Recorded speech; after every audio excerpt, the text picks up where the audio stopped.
I'm gonna say oil and gas idiots. Today we're gonna talk about news. So it's your highlight, everything self-love, body positivity, female, feminist, all the women's stuff. Before I jump into it, please just remember, give us a thumbs up if you like it, subscribe, comment down below. This is a conversation, not just me talking at you. Here we go. Scotland, right now in Parliament, has a discussion to make all tampons and pads free, which is a huge shift because right now, around the world, they're taxed as luxury goods.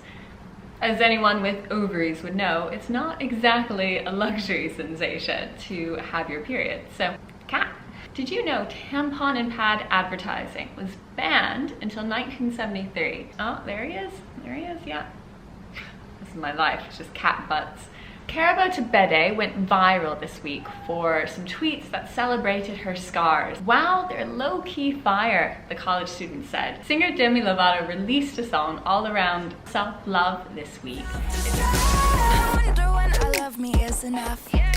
It talks about her struggles growing up in the spotlight, body image, and those kind of tensions. It's definitely worth a listen, especially if you need a workout anthem. Refinery29 gave us a deep dive into the history of shapewear, like Spanx or anything that kind of sucks you in and pulls you up. And they asked, what does it mean in today's self-love era? But it also brings the question, are bras shapewear, are shoulder pads, where does it stop, where does it start? Curvy model Denise Bedeau weighed in, saying that for her, shapewear has nothing to do with her own self-worth and her love of body positivity. I personally think being a feminist is all about being ruthlessly you, whatever way that means. But I'm also aware that there's a lot of unpacking of the patriarchy and those kind of things. So I'd love to know your guys' thought.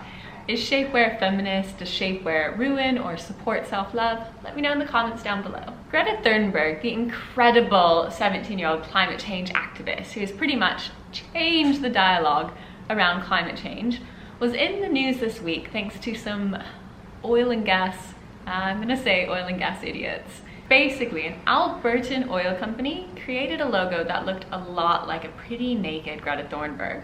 So the logo had a girl from behind with two braids. Greta's signature look is one braid, so it's two braids.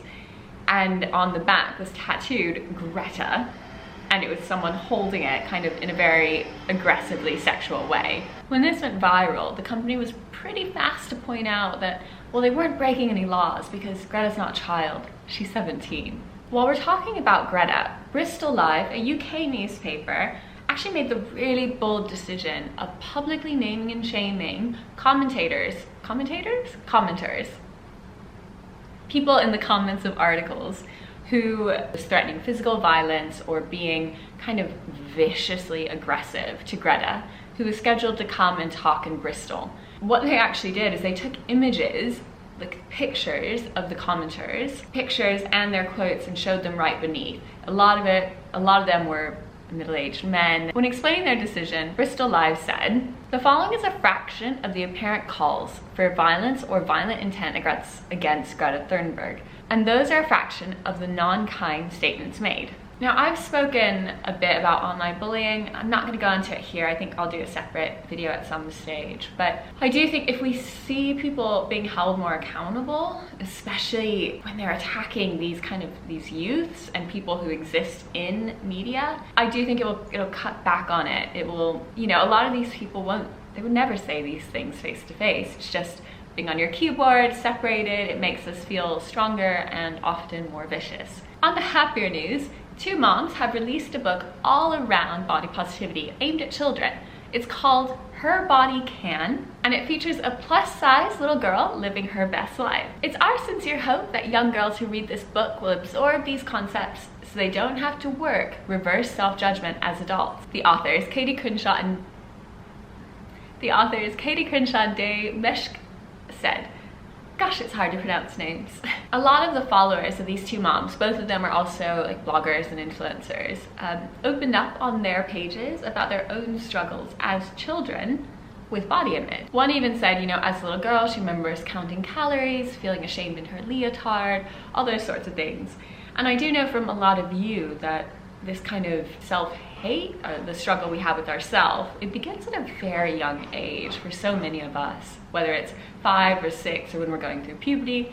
So a book like this, I personally think is pretty amazing. I'd love to know your thoughts. Would you buy a book like this for your child? Why or why not?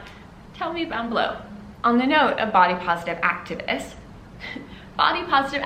there we go. How many times can you say that fast? Body positive activist Amy Clark opened up this week about the disconnect between her images, where she was saying, you know, I love myself, I'm so confident, I'm feeling great, and how she actually felt, which quite often was like, okay, I'm kind of tolerating this, you know, it's not perfect, it's not ideal, but you know, it'll do. It was an article from Mamma Mia, and in it she said there's a fine line between genuinely loving yourself and pretending to. I think she nicely captures, sorry, I'm sitting on my legs and the cat is sitting on me. I think she nicely captures this tension that a lot of us have, where, you know, I am in this space of kind of self-love and that kind of thing, and oh my gosh, I still struggle. There are still days where I look at things and I'm like, or ooh, or, you know, anxiety, all these things, but I think you can still exist within that and try to push for change and push for things you believe in. So I think it's a beautiful summary of the struggle a lot of us face, and it's very human. Moving over to Indonesia, actress Tara Basro split the internet this week. She posted 2 images of her showing her body and talking about body positivity and self-love. One of them was her in kind of, you know, bottoms and a bra top, and it was showing rolls and she was just relaxed, as opposed to a lot of her normal pictures, which looks very glamorous. What I've always heard from people is how ugly they think their bodies look. I eventually became used to criticizing and making fun of my body. If only we chose to grow accustomed to seeing the good in ourselves instead of focusing on what we don't have, is what she said. The image went viral, with over 21,000 people opening up with their own struggles. All of that is sunshine and rainbows, and I wish I could end the story there. But the Ministry of the Communications and Informations Ministry took offense to the image, citing it as pornographic. And one of the 2 she's actually now removed and taken down. On to eating disorders. Last year there was a record number of eating disorders, and it's something, you know, I've opened up about my struggle, but we're seeing more and more and more and more. Girls ages 10 years old shot up 146% from 2014, which is insane. That's an insane increase. Sorry, 2013. So the National Institute for Health Research in England has launched the largest ever eating disorder study. They hope to get around 10,000 people involved. I don't know how you apply to be involved, but I think it's a pretty incredible initiative, and there's a lot of research to be done. Now let's talk coronavirus. This has impacted everything all around the world, and it's even impacted International Women's Day. Normally on International Women's Day, there are lots and lots of marches. This year, those were definitely dampened, but in Asia, they still happen despite virus fears, happening in Indonesia, Philippines, and Pakistan. Women came out fighting for gender equality, against domestic abuse, against rape, and so much more. Elsewhere, women launched rallies online. Cat's gone. Experts at Rutgers University gave us a YouTube on how to talk to young women about body image. They have a whole division there dedicated to body image, self-love, that kind of thing. So I'm gonna link that down below. Definitely worth a watch. And on fashion notes, I'm wearing women's best today.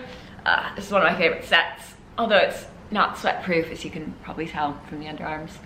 But Puma have launched brand new laces around International Women's Day. It's part of a very good initiative. I can't talk about it too much here, but just go onto their global page. You'll see what I mean. It's really cool. That is it today in news. Tune in for Thursday's show, where I'll talk about how I overcame some of my body image struggles and how I started to learn to love myself. I know it sounds cheesy, but it actually is something quite near and dear to my heart, and I'm excited to share it with you guys. All right, if you like this video, like, subscribe, do all the things, follow me on Instagram, and I will see you Thursday for self-love or Monday for news.